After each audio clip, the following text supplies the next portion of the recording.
रहनुमा और साबिक मेयर कराची वसीम अख्तर साहब। वसीम साहब बहुत शुक्रिया सर आपके वक्त के लिए। अच्छा, बजाय इसके कि मैं उस कॉन्फ्लिक्ट से शुरू करूं जो इस वक्त हम MQM में होता हुआ देख रहे हैं, आप सबसे पहले तो ये फरमाइएगा कि इस वक्त जो कराची की सूरत हाल है उसके अंदर MQM as a political party stand कहाँ करती है। उसके बाद मैं आपसे तफसीली जानना चाहूँगी कि मसाइल खुद MQM के अंदर कितने हैं, लेकिन अभी इस वक्त आप कहाँ MQM को ग्रेड करते हैं जो इस वक्त सिंध और ख़ास तौर पर कराची में आपका अपना पुराना वोट बैंक है। देखें, जो इस वक्त MQM के नशिस्तें हैं प्रोविंशियल असेंबली और नेशनल असेंबली में, वो एक अच्छी बड़ी तादाद रखती है।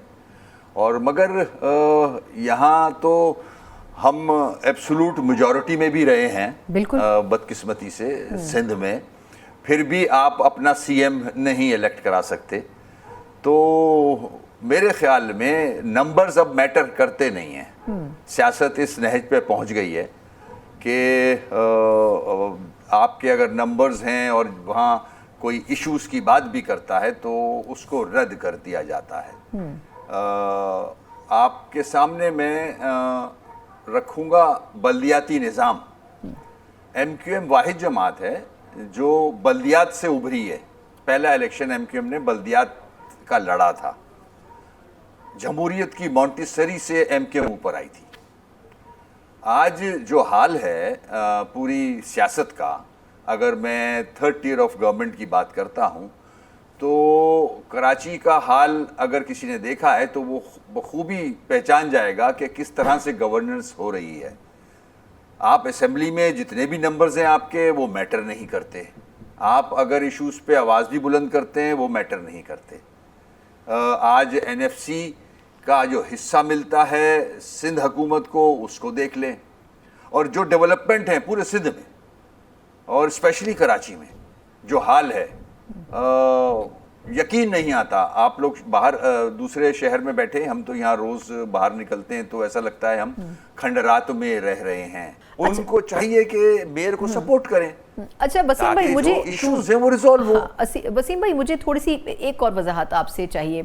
ये तो जो मेयरशिप है, मतलब पीपल्स पार्टी का जो रोल है उस पर तो हम तफसीली बात करेंगे, लेकिन आप कह रहे हैं कि नंबर्स मैटर नहीं करते। अब जिस तरह मुस्तफ़ा कमाल साहब ने कहा कि जी हम 4 सीटों तक महदूद हो गए हैं, और इसमें सबसे बड़ा मसला, फिर आपने भी जो तफसीली प्रेस कॉन्फ्रेंस की उसमें भी आपने ये कहा कि हमें अब नहीं, अगर हमने ठीक किया किबला तो फिर कब करेंगे।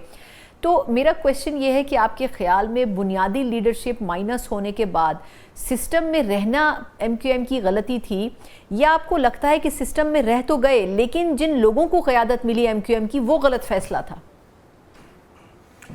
देखें, जो कुछ हुआ पास्ट में 22 तारीख को जो कुछ हुआ, जो एक बानी और कायद की तरफ से ऐसा स्टेटमेंट आया, हमने अलहदी इख्तियार की।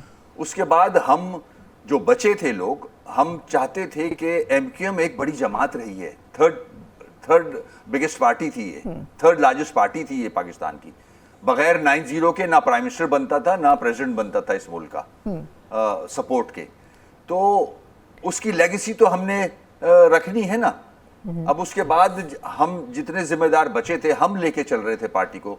बहुत मुश्किलात आई, जबर आए, केसेस बने, हमको अंदर किया गया, मगर हमने पार्टी छोड़ी नहीं। हमने अपना जो डायरेक्शन थी उससे हटे नहीं। हमने कॉज को भूले नहीं। हम कॉज को हम उसी को लेके चल रहे थे आगे। मगर जो हालात जिनका जिक्र आप कर रहे हो, जिस पे मैंने भी कल बात की है, वो मैंने मजबूरन करनी पड़ी मुझे। जिस तरह से पार्टी को नुकसान हो रहा है, अगर अल्लाह ने हमारा हाथ पकड़ लिया था और हमें कुछ सीटें नेशनल असेंबली में और प्रोविंशियल असेंबली में मिल गई थी, तो हमें कम से कम उस भरम को रखना चाहिए था। हमारे जिम्मेदारों को चाहिए था कि अवाम से कांटेक्ट रखते, कारकुनान से कांटेक्ट रखते, ताकि पार्टी में वो इत्तेहाद की शुरुआत होती और हम किसी नतीजे पे पहुंचते। मगर अफसोस के जो आज हाल है वो आप भी देख रहे हैं, मैं भी देख रहा हूँ, पूरा मुल्क देख रहा है और मजाक उड़ा रहा है। तो जो जिम्मेदार हैं उनकी जिम्मेदारियां बनती हैं ये कि उसको एमिकेबली लेके चलें, ना कि अपने इश्यूज जो कि ود ان پارٹی ریزولو کرنے چاہیے. آپ سڑک پہ چوراہوں پہ ایک دوسرے پہ الزامات لگا رہے ہیں. اصل جو شکل ہے وہ سب کو پتا ہے, کارکنان کو سب پتا ہے ویئر وی اسٹینڈ, لوگوں کو, کراچی کے لوگوں کو پتا ہے ویئر وی اسٹینڈ. ٹھیک ہے, اگر آپ پالیٹکس کی بات کرتے ہو پورے ملک کی, تو ہمارے پاس جو سیٹیں ہیں ان کو اگر ہم مینیج کر لیں طریقے سے جس طرح سے اللہ نے ہمیں یہ دے دی ہیں سیٹیں, تو ہم اپنی بگڑی ہوئی شکل بہتر کر سکتے ہیں.